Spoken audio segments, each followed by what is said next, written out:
Clarissa, or, The History of a Young Lady, comprehending the most important concerns of private life, and particularly showing the distresses that may attend the misconduct both of parents and children, in relation to marriage, is an epistolary novel by English writer Samuel Richardson, published in 1748. It tells the tragic story of a young woman, Clarissa Harlowe, whose quest for virtue is continually thwarted by her family. The Harlowes are a recently wealthy family whose preoccupation with increasing their standing in society leads to obsessive control of their daughter, Clarissa. It is considered one of the longest novels in the English language based on estimated word count. It is generally regarded as Richardson's masterpiece. An epistolary novel is a novel written as a series of letters. The term is often extended to cover novels that intersperse documents of other kinds with the letters, most commonly diary entries and newspaper clippings, and sometimes considered to include novels composed of documents even if they don't include letters at all. More recently, epistolaries may include electronic documents such as recordings in radio, blog posts, and emails. The word epistolary is derived from Latin from the Greek word epistole, meaning a letter, see epistle. In German, this type of novel is known as a Briefroman. Samuel Richardson, baptized the 19th of August 1689, the 4th of July 1761, was an English writer and printer known for three epistolary novels: Pamela, or Virtue Rewarded 1740, Clarissa, or The History of a Young Lady 1748, and The History of Sir Charles Grandison 1753. He printed almost 500 works, including journals and magazines, working periodically with the London bookseller Andrew Miller. Richardson had been apprenticed to a printer, whose daughter he eventually married. He lost her along with their 6 children, but remarried and had 6 more children, of which 4 daughters reached adulthood, leaving no male heirs to continue the print shop. As it ran down, he wrote his first novel at the age of 51 and joined the admired writers of his day. Leading acquaintances included Samuel Johnson and Sarah Fielding, the physician and Beminist George Shane, and the theologian and writer William Law, whose books he printed. At Law's request, Richardson printed some poems by John Byrom. In literature, he rivaled Henry Fielding. The two responded to each other's literary styles. In 2015, the BBC ranked Clarissa 14th on its list of the 100 greatest British novels. In 2013, The Guardian included Clarissa among the 100 best novels written in English. Summary. Robert Lovelace, a wealthy, libertine, and heir to a substantial estate, begins to court Arabella, Clarissa's older sister. However, she rejects him because she felt slighted by his more ardent interest in her parents' approval than in her. Lovelace quickly moves on from Arabella to Clarissa, much to the displeasure of Arabella and their brother James. Clarissa insists that she dislikes Lovelace, but Arabella grows jealous of Lovelace's interest in the younger girl. James, also, dislikes Lovelace greatly because of a duel the two had once fought. These feelings combine with resentment that their grandfather had left Clarissa a piece of land and lead the siblings to be aggressive to Clarissa.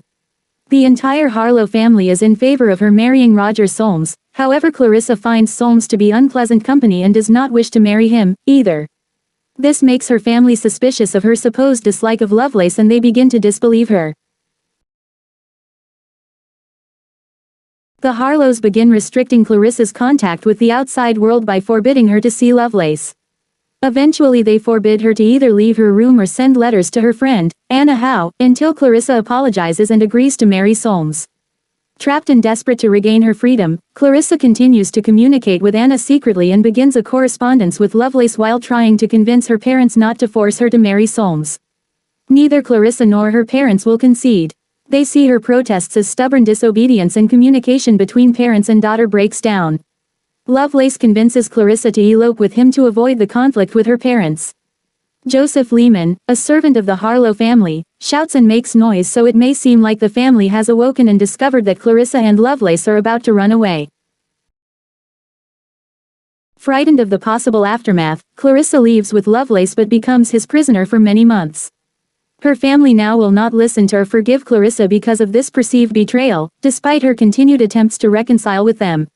She is kept at many lodgings, including unknowingly a brothel, where the women are disguised as high-class ladies by Lovelace so as to deceive Clarissa. Despite all of this, she continues to refuse Lovelace, longing to live by herself in peace.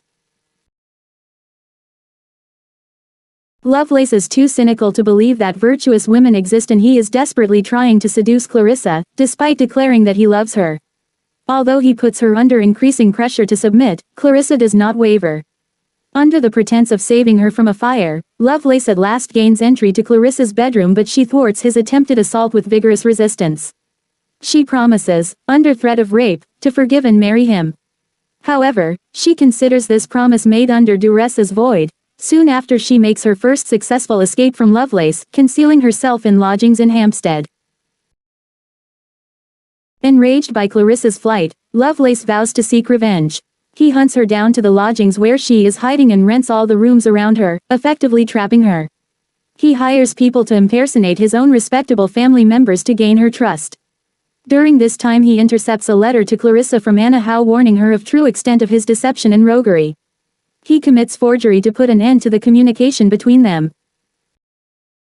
Eventually, he persuades Clarissa to accompany his impostor relatives out in a carriage and thus carries her back to the disguised brothel. There, with the assistance of the prostitutes and brothel madam, he first drugs and then rapes her. After the rape, Clarissa suffers a loss of sanity for several days, presumably brought on by her extreme distress as well as the dose of opiates administered to her. This temporary insanity is represented in her mad letters by the use of scattered topography. When Clarissa recovers her senses, Lovelace soon realizes that he has failed to subdue or corrupt her. Instead, she is utterly repulsed by him, repeatedly refusing his offers of marriage despite her precarious situation as a fallen woman. She accuses him of deceiving and unlawfully detaining her and insists that he set her free. He continues to claim that the impersonators really were his family members and that his crime was simply one of desperate passion. He tries to convince her to marry him, alternating between threats and professions of love. She steadfastly resists and attempts several more escapes. Lovelace is forced to concede that Clarissa's virtue remains untarnished, but he begins to convince himself that the trial was not properly conducted. Since Clarissa was drugged at the time, she could neither consent nor refuse. He decides to orchestrate a second rape, but without drugs. Pretending to be angered by the discovery that she has bribed a servant to help her escape, Lovelace begins to menace Clarissa, intending to escalate the confrontation to physical violence, but she threatens to kill herself with a penknife should he proceed. Utterly confounded by her righteous indignation and terrified by her willingness to die for her virtue, Lovelace retreats. More intent than ever to make Clarissa his wife, Lovelace is called away to attend his dying uncle, from whom he is expecting to inherit an earldom. He orders the prostitutes to keep Clarissa confined but well treated until he returns. Clarissa escapes, however, the brothel madam is able to have her jailed for a few days for unpaid bills, and Clarissa finds sanctuary with a shopkeeper and his wife when she is released. Corresponding with Lovelace's real family, she discovers for herself the true extent of his deception. She lives in constant fear of being found by him again, as he continues to send her marriage offers through his disreputable friend, John Belford, as well as through his own family members. Clarissa is determined not to accept. She becomes dangerously ill from the stress, rarely eating, convinced that she will die soon. Her illness progresses. She and Belford become correspondents. She appoints him executor of her will as she puts all of her affairs in order, to the alarm of the people around her. Belford is amazed at the way Clarissa handles her approaching death and laments what Lovelace has done. In one of the many letters sent to Lovelace, he writes, "If the divine Clarissa asks me to slit thy throat, Lovelace, I shall do it in an instant." Eventually, surrounded by strangers and her cousin, Colonel Morden, Clarissa dies in the full consciousness of her virtue and trusting in a better life after death. Belford manages Clarissa's will and ensures that all her articles and money go into the hands of the individuals she desires should receive them. Lovelace departs for Europe and continues to correspond with Belford. Lovelace learns that Colonel Morden has suggested he might seek Lovelace and demand satisfaction on behalf of his cousin. Hare responds that he is not able to accept threats against himself and arranges an encounter with Colonel Morden. They meet in Munich and arrange a duel. Morden is slightly injured in the duel, but Lovelace dies of his injuries the following day. Before dying he says, "Let this expiate." Clarissa's relatives finally realize they have been wrong, but it comes too late. They discover Clarissa has already died. The story ends with an account of the fate of the other characters. Major characters. Miss Clarissa Harlowe, the title character of the novel. Clarissa is a young and virtuous woman who ends up falling victim to Robert Lovelace after he convinces her to run away with him and later rapes her. Feeling as though she has entirely lost the will to live after losing her virtue, Clarissa prepares herself for death. Robert Lovelace, the villain of the story and pursuer of Clarissa.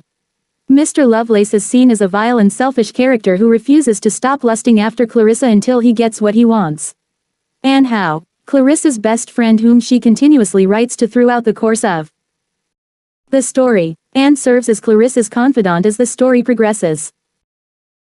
John Belford, a close friend of Mr. Lovelace whom he writes to during the course of the story. However, as the story progresses, he slowly begins to side with Clarissa instead of Mr. Lovelace. Secondary characters. James Harlowe Sr., Clarissa's father. Lady Charlotte Harlowe, Clarissa's mother. James Harlowe Jr., Clarissa's brother, bitter enemy of Robert Lovelace. Miss Arabella Harlowe, Clarissa's older sister. John Harlowe, Clarissa's uncle, her father's elder brother. Anthony Harlowe, Clarissa's uncle, her father's younger brother. Roger Solmes, a wealthy man whom Clarissa's parents wish her to marry. Mrs. Hervey, Clarissa's aunt, Lady Charlotte Harlowe's half-sister. Dolly Hervey, daughter of Mrs. Hervey. Mrs. Norton, Clarissa's nurse, an unhappy widow. Colonel Morden, a man of fortune, closely related to the Harlowe family. Mrs. Howe, the mother of Miss Howe. Mr. Hickman, Miss Howe's suitor. Dr. Lewin, one of Clarissa's educators, a divine of great piety and learning. Dr. H., a physician. Mr. Elias Brand, a young clergyman. Lord M., Mr. Lovelace's uncle. Lady Sarah Sadleir, half-sister of Lord M., widow, lady of honor and fortune. Lady Betty Lawrence, half-sister of Lord M., widow, lady of honor and fortune.